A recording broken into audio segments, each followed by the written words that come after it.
আজ সন্ধ্যার পর রেডি টেডি হয়ে চলে গিয়েছিলাম বাজারে। আর বাজার থেকে দেখতেই পাচ্ছ নিয়ে এসেছি অনেকগুলো বিটরুট। তোমরা তো জানোই যে আমি আম্মুর খাবার দাবারের প্রতি প্রচণ্ড খেয়াল রাখছি। আর আমি বাজারে গেলেই দেখি বিটরুট ইদানিং ধরে শেষ হয়েই যাচ্ছে। আর বাজারে গিয়ে দেখি বিটরুটের এত বেশি দাম বাড়ছে। প্রথমের দিকে যখন আমি বিটরুট কিনা শুরু করি তখন বিটরুটের কেজি প্রতি ছিল 150 টাকা।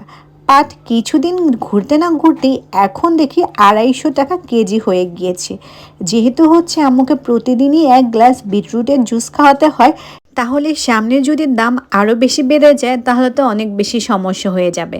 তো আমি দোকানদারকে জিজ্ঞেস করেছিলাম যে সামনে দাম কি আরও বাড়বে। তো সে তো আমাকে বলে উঠলো সামনে নাকি আরও বেশি দাম বেড়ে যাবে, 350 টাকা কেজি হয়ে যেতে পারে।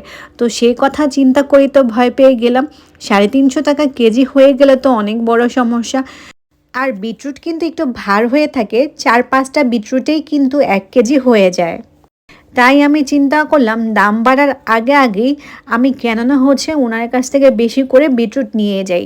প্রথমে তো ভেবেছিলাম নিজে গিয়েই হচ্ছে কারণ বাজার থেকে হচ্ছে বিটরুট নিয়ে আসব। পরে চিন্তা করলাম কারণ বাজার যাব, আবার সেটা হচ্ছে আমি সিএনজি দিয়ে নিয়ে চলে আসব। তো সিএনজি ভাড়া যদি আমি হিসেব করতে যাই সে 300, 400, 500 টাকা পড়েই যাবে। তার থেকে ভালো এই 500 টাকা আমার যদি এইখানে খরচ হয় তাই ভালো। তাই আগের দিন গিয়ে হচ্ছে আমি 10 কেজি বিটরুট অর্ডার করে আসি। বা যখনই হচ্ছে আমি অর্ডার করে আসি আমি কিন্তু আম্মুকে কিছুই বলিনি।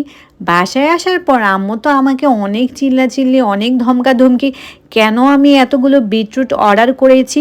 কয়েকদিন পরে তো বিটরুট বেরি হয়ে যাবে, কারণ নতুন বিটরুট অলরেডি বাজারে আসা শুরু করে দিয়েছে। তখন নাকি বিটরুটের দাম কমে যাবে, আমাকে দোকানদার বোকা বানিয়েছে, এই সেই মানে আরও কত কথা যে আমাকে শুনিয়েছে কি আর বলবো। সো তোমরা আমাকে কমেন্টে জানাও যে আমি ভুল কিছু করেছি না সঠিক ডিসিশনই নিয়েছি।